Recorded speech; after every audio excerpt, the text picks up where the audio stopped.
पुनः हम 4 का क्वेश्चन लेकर उपस्थित हो रहे हैं। चलिए देखते हैं क्या है।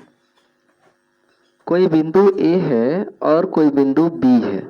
A का कोऑर्डिनेट -3, 10 है, B का कोऑर्डिनेट 6, -8 है। इसको मिला रही है कोई रेखा और उसका कोई बिंदु मिलाने वाले ए बी को मिलाने वाला एक बिंदु है P जिसका कोऑर्डिनेट दिया हुआ है -1, 6। तो ये जो P बिंदु है ये इसको किस अनुपात में डिवाइड कर रहा है, बांट रहा है, ये आपको फाइंड करना है। तो चलिए गाइस हम जानना चाहेंगे कि कैसे यह बनेगा। चलिए x1 का वैल्यू यहाँ दिया गया है -3, y1 का वैल्यू दिया गया है 10, ये x1 y1, x2 का वैल्यू दिया गया है 6, y2 का वैल्यू दिया गया है -8। ये x1 y1 x2 y2 हमने लिख दिया। अब चलिए m1 और m2 निकालना है। तो आप एक फार्मूला जानते होंगे m1 बाय m2 का, x माइनस x1 बाय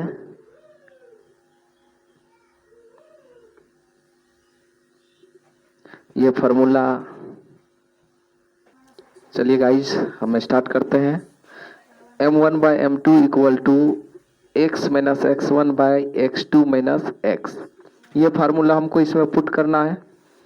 तो चलिए कैसे सॉल्व होगा हम देखते हैं। m1 का वैल्यू दिया गया है कितना, m1 का वैल्यू नहीं दिया गया है, ये आपको फाइंड करना है। By m2 equal to x minus x1। अब देखिए ये आपका x का वैल्यू है, ये आपका y का वैल्यू है।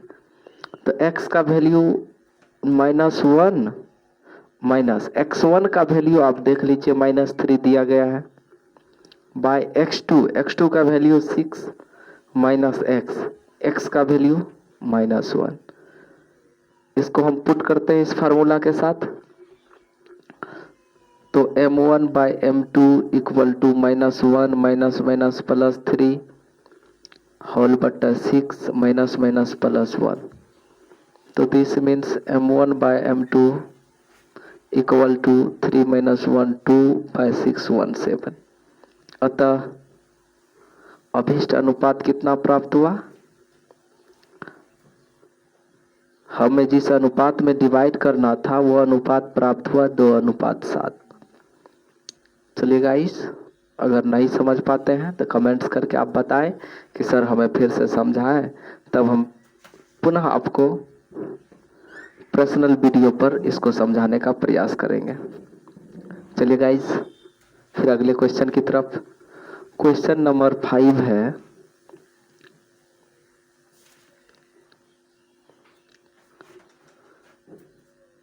वह अनुपात ज्ञात कीजिए जिसमें बिंदु A जिसका कोऑर्डिनेट 1, -5 और B इतना को मिलाने वाली रेखाखंड x अक्ष से विभाजित होती है। देखिए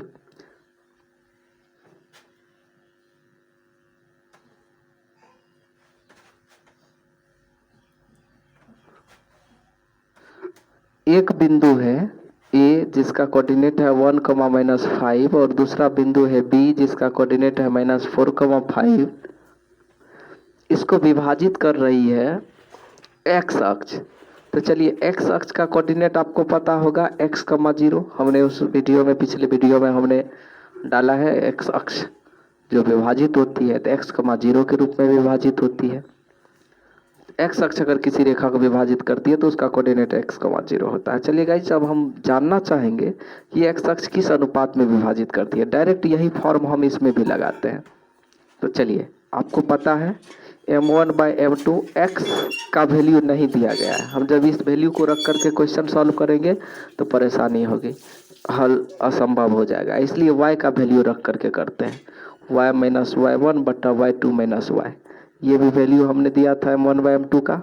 तो चलिए m1 by m2 equal to y का वैल्यू कितना है 0, माइनस y1 का वैल्यू कितना है -5, बाय y2 का वैल्यू कितना है, y2 का वैल्यू है 5 माइनस y का वैल्यू कितना है 0। तो this means m1 by m2 equal to 0 minus minus plus 5/5 minus 0 5। Calculation करेंगे 5/5 तो आया कैलकुलेशन 1। m1 अनुपात m2 इक्वल टू प्राप्त हुआ अभिष्ट अनुपात 1:1। हमें जो अनुपात प्राप्त हुआ है वह यही है, m1 अनुपात m2। ये अभिष्ट अनुपात आपका हुआ है।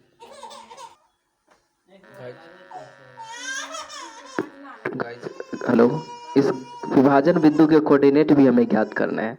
तो चलिए विभाजन बिंदु के कोऑर्डिनेट कैसे ज्ञात करें। इस विभाजन बिंदु के भी कोऑर्डिनेट ज्ञात करने हैं तो आप जानते ही हैं x का वैल्यू कैसे निकालेंगे। x equal to m1 x2 plus m2 x1 by m1 plus m2, यही फॉर्म लगाएंगे। तो m1 का वैल्यू हुआ 1 इंटू x2 का वैल्यू कितना हुआ, x2 का वैल्यू -4 प्लस m2 का वैल्यू हुआ 1 इंटू x1 का वैल्यू हुआ, x1 का वैल्यू कितना 1 bye m1 plus m2। m1 का वैल्यू 1 और m2 का वैल्यू 1। ऐसा आपका कैलकुलेशन आया है। तो 4 1 जा 4 माइनस में 4 प्लस 1 1 जा 1 बाय 1 1 2 इक्वल टू x का वैल्यू 4 अब -4 अब प्लस 1 तो -3 आता है बाय 2। अभिष्ट निर्देशांक भी निकला। अभिष्ट निर्देशांक कितना प्राप्त हुआ गाइस, अभिष्ट निर्देशांक प्राप्त हुआ x, 0 इक्वल टू -3/2, 0। ये आपका प्राप्त हो गया अभिष्ट कोऑर्डिनेट। और इधर कितना हुआ, दोनों का अनुपात 1:1। ठीक है गाइस, पुनः हम अगले वीडियो में उपस्थित होते हैं अगले क्वेश्चन लेकर के।